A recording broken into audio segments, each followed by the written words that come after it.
Dear students, welcome to my channel. আজকে আমি তোমাদের সঙ্গে একটি 10 নম্বরের প্রশ্ন নিয়ে আলোচনা করব। প্রশ্নটি দুটি ভাগে ভাগ করা রয়েছে। প্রথম অংশটি 2 মার্কসের জন্য এবং দ্বিতীয় অংশটি 8 মার্কসের জন্য, অর্থাৎ টোটাল হচ্ছে 10 মার্কস। তো চলো দেখে নেওয়া যাক প্রশ্নটি। প্রশ্নটি হচ্ছে, রাজনৈতিক তত্ত্ব বলতে কী বোঝো এবং রাজনৈতিক তত্ত্বের প্রকৃতি বিশ্লেষণ করো।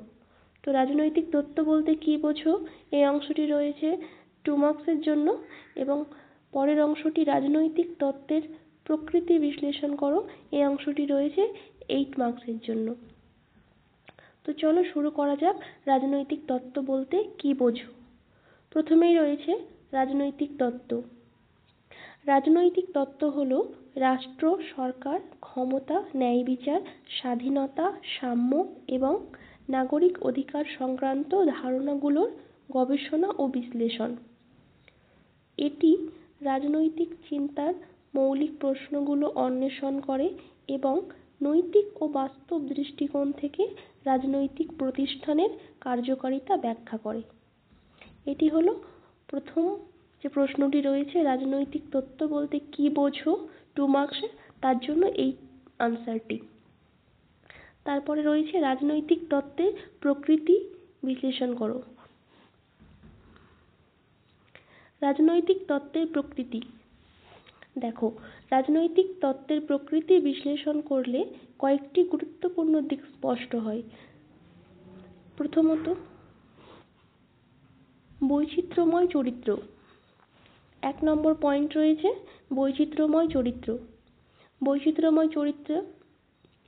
রাজনৈতিক তত্ত্ব বিভিন্ন দার্শনিক, ঐতিহাসিক এবং বৈজ্ঞানিক পদ্ধতিতে গঠিত হয়। এটি শুধুমাত্র রাষ্ট্র ও সরকার নিয়ে আলোচনা করে না, বরং সমাজ ও ব্যক্তি সম্পর্কেও ব্যাখ্যা করে। 2 নম্বর পয়েন্ট রয়েছে বৈজ্ঞানিক ও নৈতিক দৃষ্টিভঙ্গি। রাজনৈতিক তত্ত্ব কখনো বিশ্লেষণধর্মী ও বাস্তববাদী, যেমন আচরণবাদী তত্ত্ব, আবার কখনো নীতি নির্ভর ও আদর্শবাদী, যেমন প্লেটো ও রুশোর তত্ত্ব হতে পারে। 3 নম্বর পয়েন্ট বিচারধারার পরিবর্তনশীলতা। সামাজিক ও ঐতিহাসিক পরিবর্তনের সাথে রাজনৈতিক তত্ত্বও পরিবর্তিত হয়, যেমন প্রাচীন গ্রীসে প্লেটোর আদর্শ রাষ্ট্রতত্ত্ব ও আধুনিককালের গণতান্ত্রিক তত্ত্বের মধ্যে পার্থক্য রয়েছে। 4 নম্বর পয়েন্ট বিশ্লেষণাত্মক ও সমালোচনামূলক দৃষ্টিভঙ্গি।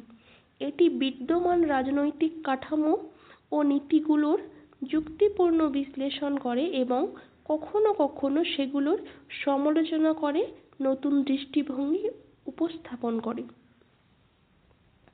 5 নম্বর পয়েন্ট আদর্শ ও বাস্তবতার সংমিশ্রণ। রাজনৈতিক তত্ত্ব শুধু রাজনৈতিক আদর্শ প্রতিষ্ঠা করে না, বরং বাস্তবতার আলোকে রাজনৈতিক কাঠামোর কার্যকারিতা মূল্যায়ন করে। এরপরে রয়েছে উপসংহার। উপসংহারে কি লেখা আছে দেখো। রাজনৈতিক তত্ত্ব রাষ্ট্র ও সমাজের মধ্যে সম্পর্ক, রাজনৈতিক প্রতিষ্ঠানগুলোর ভূমিকা এবং ব্যক্তির অধিকার ও দায়িত্ব সম্পর্কে গভীর চিন্তা ভাবনা প্রদান করে।